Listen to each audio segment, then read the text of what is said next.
नमस्कार दोस्तों, स्वागत है आप सभी का मेरे हिस्ट्री चैनल हिस्ट्री हब में। आज हम जो हिस्ट्री का पेपर नेट का हुआ है उसका विश्लेषण करने वाले हैं। पहला प्रश्न है, शब्द श्रेणी का अर्थ क्या है। ये एंशिएंट इंडिया में जो श्रेणियां होती थी, जो व्यापारिक संगठन होते थे, उसकी बात कर रहा है। गिल्ड बना लिया करते थे जिसमें जो सदस्य होते थे उनकी रक्षा भी की जाती थी और इसके बहुत सारे एडमिनिस्ट्रेटिव फंक्शंस भी थे जिनके ऊपर हमने ऑलरेडी अपने लेक्चर्स में चर्चा की हुई है। Next question match the following के ऊपर है, सोर्सेज ऑफ एंशिएंट हिस्ट्री से पूछा गया है। नीतिसार किसने लिखी? कमंडक ने लिखी है। नाट्यशास्त्र भरत मुनि। मृच्छकटिकम शूद्रक नाटक है। और अष्टाध्यायी एक ग्रामर की बुक है जो कि पणिनि ने लिखी है। तो इस तरह से आप इसको मैच कर सकते हैं। एक नीचे 4 आ जाएगा और एक ही ऐसा ऑप्शन है जिसमें ऐसा दिया हुआ है सेकंड ऑप्शन, तो ये आपका आंसर हो जाएगा। नेक्स्ट क्वेश्चन पे आते हैं हम। Name the first capital of king Bimbisara. Easy सा प्रश्न है। गिरिव्रज पहली कैपिटल बनती है, बाद में राजगृह पाटलिपुत्र सब बाद में बनते हैं। तक्षशिला तो खैर इसमें मगध के साम्राज्य में कैपिटल तो कभी बना ही नहीं, क्योंकि तक्षशिला जो है वो काफी नॉर्थ वेस्ट में था। वीडी सावरकर इनमें से किन किन के साथ संबंधित थे? तो मित्र मेला के साथ संबंधित थे। भारतीय स्वतंत्रता संघर्ष इन्होंने पुस्तक लिखी है 1957 में। इंडिया हाउस के साथ भी एसोसिएटेड थे। फर्ग्यूसन कॉलेज के साथ नहीं थे और मद्रास नेटिव के साथ नहीं थे। तो इसका आंसर बन जाएगा हमारा A, B and C. Next question पे आते हैं। Which of the following are the chapters in the book titled what is history by E.H. Carr. E.H. Carr की बुक है व्हाट इज हिस्ट्री। हिस्टोरियोग्राफी का प्रश्न है ये। इतना डीप में कभी पूछा नहीं जाता। अभी तक हमेशा केवल नाम पूछे गए थे, या तो मैच द फॉलोइंग पूछा जाता था, या फिर कुछ कथन ऐसे होते थे जो पूछ लिए जाते थे। लेकिन ये बहुत ज्यादा डिटेल में क्वेश्चन आया है इस बार। ये जो चैप्टर्स हैं इसकी बुक में टोटल 6 चैप्टर हैं। 6 चैप्टर की बुक है और पहला चैप्टर है हमारा historian and his facts. Second chapter है सोसाइटी एंड इंडिविजुअल है, हालांकि पीपल को आप इंडिविजुअल बोल सकते हो, तो सेकेंड चैप्टर ये भी है। थर्ड चैप्टर है हिस्ट्री साइंस एंड मोरालिटी, हालांकि इसमें लिटरेचर दिया हुआ है लेकिन ठीक है, मान सकते हैं इसको भी। फोर्थ चैप्टर आता है कॉजेशन इन हिस्ट्री और वाइडनिंग होराइजन है इसका 6th चैप्टर। तो इस तरह से सारे के सारे इसके चैप्टर हैं और आपका आंसर हो जाएगा A, B, C, D, E. Next question पे आते हैं। Holt Mackenzie was associated with which of the following. Holt Mackenzie निम्नलिखित में से किससे संबंधित है? तो होल्ट मैकेंजी का जब नाम आता है तो आपको याद आना चाहिए कि हमने महलवारी सिस्टम जब पढ़ा था, तो महलवारी सिस्टम में हमने होल्ट मैकेंजी का नाम पढ़ा है। तो ये जो महलवारी सिस्टम है ये भूमि राजस्व बंदोबस्त से संबंधित है। तो ये हमारा ऑप्शन नंबर 3 इसका आंसर हो जाएगा। अब भारतीय सामंतवाद की प्रमुख विशेषताओं के ऊपर प्रश्न आया है कि कौन सी इसमें से एक प्रमुख विशेषता नहीं है। तो प्रमुख विशेषता जानने से पहले भारतीय सामंतवाद आपको बहुत अच्छे से पता होना चाहिए। सामंतवाद क्या था? उसमें मध्य वर्गीय का एक उदय होता है, मध्य वर्ग जो है, और जमींदारी सिस्टम का एक उदय होता है जिसमें किसानों का बहुत शोषण भी होता है। तो मध्यवर्तियों का जो उदय है ये तो है ही है। अब क्योंकि किसानों का शोषण हो रहा है तो फोर्थ लेबर भी होगी, कृषक भूमि अधिकारों में कटौती भी होगी, और अधिशेष को शेष क्यों नहीं लेगा? अधिशेष को तो शेष बिल्कुल लेगा। तो यही इसका आंसर हो जाएगा, क्योंकि सरप्लस अगर शेष वो नहीं ले रहा होता तो फिर किसानों का जो शोषण है वो होता ही नहीं। Next question again match the following Sikhism के ऊपर है। गुरु गोविंद, गुरु अंगद, गुरु अर्जुन, गुरु रामदास। तो सबसे पहले तो आप जो आता है वो मैच कर लो। गुरु गोविंद सिंह सबसे इजी है, खालसा पंथ की स्थापना करते हैं। गुरु अर्जन के समय में आदि ग्रंथ का संकलन शुरू होता है। रामदास के समय में अमृतसर मंदिर बनता है जिसकी भूमि जो है वो अकबर ने अनुदानित की थी। गुरु अंगद के समय में गुरुमुखी भाषा का उदय होता है। तो ये अपने आप में ही सारे मैच थे, तो इसका आंसर हमारा बन जाएगा second option. Where was the gunpowder invented. बारूद का आविष्कार कहाँ हुआ था? बहुत बार सवाल पूछा जाता है बारूद के बारे में कि बाबर ने बारूद का इस्तेमाल किया या भारत में बारूद का इस्तेमाल कब हुआ। बहुत ज्यादा डिबेटेबल टॉपिक है ये, लेकिन ये इन्वेंशन कब हुआ इसमें कोई डिबेट नहीं है। इसका आंसर हो जाएगा चीन में 140 एडी में करीब इसका इन्वेंशन होता है और डायनेस्टी होती है हान डायनेस्टी। हान डायनेस्टी में एक एल्केमिस्ट है, हान डायनेस्टी के अंडर एक एल्केमिस्ट है बोयांग नाम से एल्केमिस्ट है। इसी ने बारूद का इन्वेंशन किया है और इसको इसीलिए फादर ऑफ एल्केमिस्ट कहते हैं, father of alchemist. Next question chronology के ऊपर है। जैसा कि मुझे बताया गया कि काफी क्रोनोलॉजी बेस्ड क्वेश्चन बहुत ज्यादा पूछे गए हैं और ये क्रोनोलॉजिकल जो क्वेश्चन है ये आपका 1946 से 1947 के जितने इवेंट्स हुए हैं, हालांकि ये जो क्वेश्चन है ये पूरा का पूरा 1946 के ऊपर ही है आधारित। तो आप देखो मुस्लिम लीग, सबसे पहले इसमें डेट डाल लो तो ज़्यादा आसानी हो जाती है, डेट नहीं भी याद है तो ईयर डाल लो आप, ज़्यादा आसानी हो जाएगी। डिलीवरेंस डे जो है मुस्लिम लीग कब मनाती है, जब जो कांग्रेस गवर्नमेंट इस्तीफा दे देती है तो उसी में डिलीवरेंस डे मनाते हैं 22 दिसंबर 1939 को। मुस्लिम लीग द्वारा पाकिस्तान प्रस्ताव कब होता है, लाहौर का अधिवेशन होता है मुस्लिम लीग का, लाहौर अधिवेशन 1940 में ये पाकिस्तान की अपनी जो प्रस्तावना है उसको प्रस्तुत करते हैं, उसको स्वीकार करते हैं। रविंद्रनाथ टैगोर की जो मृत्यु है ये होती है 7 अगस्त 1941। सुभाष चंद्र बोस द्वारा स्वतंत्र भारत का अंतरिम सरकार के गठन की घोषणा होती है 1943 में अक्टूबर में। बॉम्बे में नौसेना के सदस्यों का विद्रोह जो है ये होता है 1946। तो ये बहुत ही बड़ा टाइम गैप दिया होता है, इसलिए बहुत आसानी से हो जाता है ये, और ये अपने आप में व्यवस्थित है, ABCDE बन जाता है इसका आंसर। नेक्स्ट क्वेश्चन पे चलते हैं हम। विच out of the following were the administrative units, इसमें आपसे पूछा है कि प्रशासनिक इकाइयां कौन कौन सी थी, और ये जो प्रश्न है ये एंशिएंट इंडिया का है, विषय आपको पता है थी, पट्टल भी है। पठक जो है इसमें थोड़ा सा डाउट है, पठक एक्चुअली नहीं है, नाम तो पेठक है, तो पठक या पेठक मान सकते हो आप इसको भी, क्योंकि ये जो है ग्रुप ऑफ विलेजेस है, ग्रुप ऑफ विलेजेस, तो ये भी हो जाएगा। विथी है, विथी छोटी इकाई थी, तो इस तरह से मेरे हिसाब से इसका आंसर हो जाना चाहिए ABCD। नेक्स्ट आते हैं मैच द फॉलोइंग अगेन। 16 संस्कारों के ऊपर प्रश्न है, और इसके ऊपर मैंने पूरा एक लेक्चर लिया हुआ है, कुछ 12-15 मिनट का ही लेक्चर है, 16 संस्कारों के ऊपर बताया है जिसमें मैंने, तो चूड़ाकर्म, पुंसवन, उपनयन और जाटकर्म। चूड़ाकर्म हो जाएगा आपका शेविंग ऑफ हेड, मुंडन जिसे बोलते हैं हम लोग। पुंसवन होगा protection of the child in mother's womb, ये generally 3rd month of pregnancy में होता है, 3rd मंथ ऑफ प्रेगनेंसी। और इसके बाद सीमांतोनयन होता है, वो भी कुछ इसी तरह से जुड़ा हुआ संस्कार है। उपनयन हो जाता है इनिशिएशन ऑफ एडल्टहुड, और जाटकर्म जब बर्थ लेता है चाइल्ड, जिस समय नाड़ी काटी जाती है उसको जाटकर्म बोलते हैं। तो इस तरह से इसका जो आंसर हमारा बनेगा वो A के नीचे 3 आना चाहिए, D के नीचे 4 आना चाहिए, जो कि 2 ऑप्शन में है, 2 और 3, बट हमारा आंसर बन जाएगा आंसर नंबर 2, क्योंकि इसमें B के नीचे 2 को मैच किया जाएगा। Next question again chronological order के ऊपर है।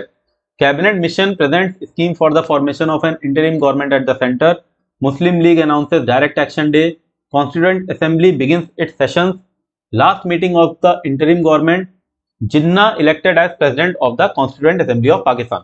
अब ये जो प्रश्न है पिछले वाले प्रश्न से थोड़ा सा डिफिकल्ट है, क्योंकि इसमें जितने इवेंट है ना ये बहुत ज्यादा क्लोजली हुए हैं एक दूसरे से, मतलब बहुत गैप नहीं है ज्यादा। जैसे जो मुस्लिम लीग का डायरेक्ट एक्शन डे है ये होता है 16 अगस्त 1946 को, और कैबिनेट मिशन ऑफर कर देता है इंटरिम गवर्नमेंट फॉर्मेशन के लिए 2 सितंबर 1946 को, तो ज्यादा गैप नहीं है। कॉन्स्टिट्यूएंट असेंबली जो अपना कार्य शुरू करती है वो करती है 9 दिसंबर 1946, जिसमें सच्चिदानंद सिन्हा को प्रेसिडेंट चुनते हैं, और फिर उसके बाद उसकी नेक्स्ट मीटिंग, सेकंड मीटिंग जो होती है वो 11 दिसंबर को होती है, जिसमें राजेंद्र प्रसाद को प्रेसिडेंट चुन लिया जाता है। इसका last meeting of interim government जाहिर सी बात है 15 अगस्त को होगी, जिस दिन भारत आज़ाद हो गया, तो उसके बाद से इंटरिम गवर्नमेंट क्यों काम करेगी, तो 15 अगस्त हो गया। और जिन्ना इलेक्टेड एज प्रेसिडेंट ये आज़ादी से कुछ 4 दिन पहले ही होता है, 11 अगस्त 1947 कायदे आजम चुने जाते हैं। तो इस तरह से जो हमारा ऑप्शन बनेगा ये स्टार्ट होगा बी से, सबसे पहले आएगा बी के बाद आ जाएगा ए, फिर सी, बी, ए, सी, डी और ई, यानी कि सेकंड ऑप्शन। नेक्स्ट क्वेश्चन पे आते हैं। ये क्वेश्चन भी हिस्टोरियोग्राफी से है, पोस्ट मॉडर्न हिस्ट्री, हालांकि मैंने पढ़ी है मगर इन सबके विषय में मैंने नहीं पढ़ा, इसलिए मैं इस क्वेश्चन को अभी छोड़ रहा हूँ as of now. Next question आते हैं भारत का नाट्य शास्त्र। भारत के नाट्य शास्त्र के ऊपर क्वेश्चन है। ये जो एंशिएंट लिटरेचर है इसमें कुल 24 चैप्टर हैं, सॉरी 24 चैप्टर नहीं, 36 चैप्टर हैं, और 24 मुद्रा के विषय में इसमें लिखा हुआ है, जिसमें हाथों की अलग अलग मुद्रा है, आंखों की अलग मुद्रा है। तो इसमें जो सिर की मुद्रा है ये 13 है, सही है। 36 मुद्राएं आंखों की भी दी हैं, नेक की भी 9 है, 37 पोस्चर्स ऑफ हैंड भी है, मगर बॉडी के 20 नहीं है, इसमें 10 पोस्चर हैं। तो इसमें हम ई को एलिमिनेट कर देते हैं, ऑप्शन हमारा ए बी सी डी बन जाएगा आंसर। नेक्स्ट क्वेश्चन पे आते हैं, क्रोनोलॉजिकल ऑर्डर के ऊपर क्वेश्चन है और सातवाहन डायनेस्टी के ऊपर पूछा गया है। अब ये सातवाहन डायनेस्टी में सबसे पहले तो आ जाएंगे आपके सातकर्णी, सातकर्णी आ जाएंगे सबसे पहले। सातकर्णी के बाद आ जाएगा आपके कृष्णा सेकंड, कृष्ण के बाद फिर लंबोदर है, लंबोदर के बाद अपीलक आते हैं जो इसमें खैर नहीं दिया है, लंबोदर अपीलक, अपीलक के बाद आएंगे कुंतल, कुंतल के बाद सबसे आखिरी में आएंगे हाल। तो ऑप्शन हमारा second option B A C D is the correct answer. Next again chronological order के ऊपर क्वेश्चन है, बट इस क्वेश्चन में मुझे थोड़ा सा डाउटफुल है कि ये क्वेश्चन शायद डिलीट होगा, क्योंकि इसमें जो ऑप्शन दिए हैं ये बहुत ही अजीब से ऑप्शन दिए हैं। जैसे ग्रीक रूल जो है ये एंड होता है 135 बीसी में, राइज ऑफ सातवाहन डायनेस्टी हमें पता है सिमुक ने फॉर्म की थी 225 बीसी हो जाएगा। पुष्यमित्र शुंग ने शुंग डायनेस्टी बनाई 185 बीसी में। खारवेल का रूल जो आता है ये आता है हमारा 1st सेंचुरी बीसी, और कारिकल जो है चोल जो शासक है ये 190 एडी में आता है। तो एंड तो ई पे होना चाहिए और शुरू बी से होना चाहिए, मगर कोई भी ऑप्शन जो ऐसा है वो केवल एक ही ऑप्शन ऐसा है जो कि ऑप्शन नंबर 1 है। लेकिन इसमें प्रॉब्लम ये है कि बी के बाद इसने डी को रखा है, यानी कि राइज ऑफ सातवाहन डायनेस्टी के बाद इसने खारवेल को रखा है, खारवेल के बाद इसने पुष्यमित्र शुंग को रखा है, जबकि ऐसा है नहीं। खारवेल जो है वो पुष्यमित्र शुंग के बाद आता है। तो मेरे हिसाब से क्वेश्चन है तो ड्रॉप होगा, और अगर इसके हिसाब से चलें तो ऑप्शन नंबर 1 और 3 दो में से कोई एक ऑप्शन हो सकते हैं। नेक्स्ट अगेन क्रोनोलॉजिकल ऑर्डर के ऊपर क्वेश्चन है, एमएस वत्स एक्सकेवेट हड़प्पा व्हीलर का एक्सकेवेशन कब हुआ? एसआर राव ने लोथल को कब एक्सकेवेट किया? बीबी लाल और बी के थापर ने कालीबंगा और आरएस बिष्ट ने धोलावीरा। अभी तक जो प्रश्न आते रहे हैं हड़प्पा और स्थलों के ऊपर, उनके खोजकर्ता पूछे जाते थे, उनके उत्खननकर्ता पूछे जाते थे, लेकिन पहली बार ऐसा सवाल आया है कि जिसमें पूछा गया है कि इन्होंने कब और किस ईयर में उत्खनन किया। हालांकि ईयर तो नहीं पूछा है, लेकिन फिर भी क्रोनोलॉजी तो पूछ ही ली। तो क्रोनोलॉजी को याद करने का सबसे अच्छा तरीका मैं आपको बता देता हूं। जैसे व्हीलर आपको पता है 1946 में थे, 1946, और जो एमएस वत्स हैं ये 1921 में ही इसको एक्सकेवेट करते हैं। अभी आप इससे साहनी जी से कंफ्यूज मत होना, साहनी जी इसके खोजकर्ता थे और उत्खननकर्ता जो है वो एमएस वत्स थे।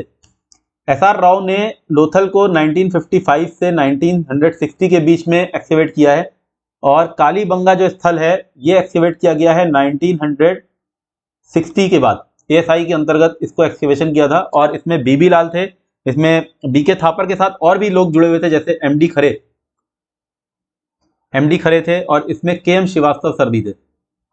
तो K M Srivastava, M D Khare, B B Lal and B K Thapar ने इसको 1960 में किया। आरएस बिष्ट ने धोलावीरा को किया है 1986-85 में किया है। और इसीलिए इसको हम अगर क्रोनोलॉजी देखें तो एक क्रोनोलॉजिकल ऑर्डर में ही लगे हुए हैं, ए बी सी डी ई हो जाएगा। धोलावीरा बहुत इंपॉर्टेंट है, साइन बोर्ड मिलता है वहां से। धोलावीरा यूनेस्को में भी दर्ज किया जा चुका है।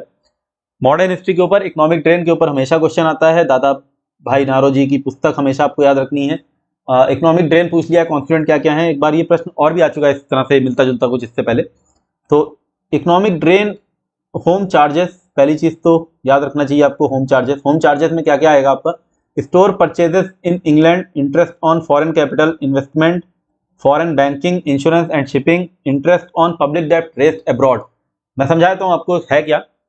जो डिविडेंड है ये नहीं आएगा, क्यों? क्योंकि ये जो डिविडेंड है ये भारत के जीडीपी से नहीं जा रहा। जो डिविडेंड है शेयर होल्डर्स को उनके बिजनेस की वजह से ब्रिटिश क्राउन दे रहा है। और इंटरेस्ट ऑन पब्लिक डेब्ट रेस्ड अब्रॉड मतलब यहां से किसी ने कुछ पैसा बाहर से ऋण लिया, जो ऋण लिया उसका जो ब्याज दे रहे हैं, तो ब्याज हम किसको दे रहे हैं? ऋण कहां से ले रहे हैं? ऋण हम ऑब्वियस सी बात है फॉरेन से ले रहे हैं, तो फॉरेन को ब्याज जाएगा। इकोनॉमिक ड्रेन हो रहा है। स्टोर हमने बाहर परचेज किए, बाहर हमने कोई सामान खरीदा तो उसका पैसा भुगतान हमने बाहर किया, तो क्या हो रहा है? फिर से इकोनॉमिक ड्रेन हो रहा है। Interest on foreign capital investment, अब यहाँ पे किसी ने पूंजी लगाई, जैसे मान लीजिए जो अंग्रेज थे उन्होंने यहाँ पे भारतीय रेलवे का यहाँ पे स्थापना की, भारतीय रेलवे बनाई, और भारतीय रेलवे के लिए पूंजी उन्होंने बाहर से मांगी और उनको उसके ऊपर इंटरेस्ट दिया, कुछ गेन दिया 5%, तो ये भी इकोनॉमिक ड्रेन बन जाता है। फॉरेन बैंकिंग, इंश्योरेंस कौन कर रहा है? फॉरेन कंपनीज कर रही हैं, शिपिंग कंपनीज कर रही हैं, फॉरेन बैंकिंग कर रही है, तो ये भी इकोनॉमिक ड्रेन का एक हिस्सा बन जाता है। तो ऑप्शन बताना भूल गया मैं आपको, इसमें ऑप्शन ए को हमको खाली एलिमिनेट करना था, बी सी डी ई हो जाएगा। Next question is on Vijayanagara empire, और सीधा सीधा प्रश्न है, बहुत ही आसान सा क्वेश्चन है ये। इसमें केवल एक ही चीज एलिमिनेट करनी थी आपको, अगर थोड़ा सा ध्यान से पढ़ेंगे तो कृष्णदेव राय ने अमुक्त मालिदा लिखी, सही बात है, बट ये तमिल में नहीं लिखी है, अमुक्त मालिदा लिखी है तेलुगु में, और स्टेट क्राफ्ट के ऊपर किताब है, एडमिनिस्ट्रेशन के ऊपर किताब है, मैनेजमेंट के ऊपर किताब है ये। और साथ में इसमें कृष्णदेव राय ने जो कैनाल सिस्टम अपना वहां पे बिछाया था उसके ऊपर भी इसमें जानकारी मिलती है हमको। पंपा देवी लोकल गॉडेस थी, उन्हीं के नाम पे हम्पी नाम पड़ता है शहर का, और यही कैपिटल थी विजयनगर एम्पायर की। और विरूपाक्ष मंदिर भी वहां पे है, आपको पता होगा विरूपाक्ष मंदिर हम्पी में ही है। और जो विजयनगर एम्पायर के जितने भी रूलर थे वो हमेशा ये कहते थे कि हम जो विरूपाक्ष भगवान है उनके बिहाफ पे ही शासन कर रहे हैं। तो इस तरह से हमारा ऑप्शन हो जाएगा A B C and E. Just आपको डी सॉरी बी नहीं, बी एलिमिनेट किया था, अच्छा हमने बी एलिमिनेट करना है आपको, तो ऑप्शन आपका ए सी डी ई हो जाएगा, बी को एलिमिनेट करना है, ये आप आंसर गलत है। नेक्स्ट क्वेश्चन के ऊपर आते हैं, फिर से मैच द फॉलोइंग है, और ब्रश कटिंगम आपको मैंने बता दिया था, शूद्रक ने लिखी है। अश्वघोष हरिपुत्र प्रकरण आ जाएगा, भरत का नाट्य शास्त्र ऊपर हम चर्चा कर ही चुके हैं, चरक संहिता।